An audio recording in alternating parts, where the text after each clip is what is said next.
ఎవరు ఉపకారం చెప్తున్నాడు? దావీదు.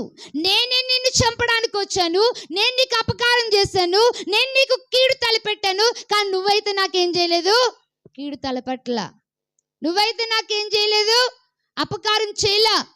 నా అపకార బుద్ధికి నువ్వేం చూపావో తెలుసా? ఉపకార బుద్ధి చూపి, యెహోవా నీ చేతికి నన్ను అప్పగించినా సరే నువ్వే నన్ను ఏం చేసావు తెలుసా?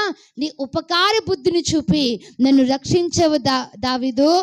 కాబట్టి నాకంటే నీవే నీతిపరుడవు. దేవునికి స్తోత్రం కలుగును గాక.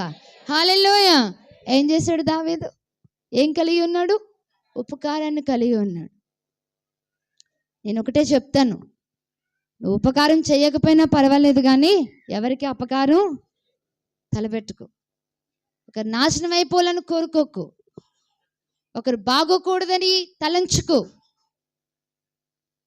ఒకరు చెడిపోవాలని ఆశించుకో. ఆ కుటుంబంలో అలాగే జరగాలి, వాళ్ళకి అదే తగినది అని అనక్కు ఎవరితో. అలా నువ్వు మాట్లాడిన ప్రతిసారి ఏం తలపెడుతున్నావు? అపకారాన్ని తలపెడుతున్నావు. అందుకే దేవుడు సూటిగా మాట్లాడుతున్న మాట ఏంటి తెలుసా? అపకార బుద్ధి కాదట. దావీదు వల్ల ఏ బుద్ధి ఉండాలి? ఉపకార బుద్ధి ఉండాలి. దేవునికి స్తోత్రం.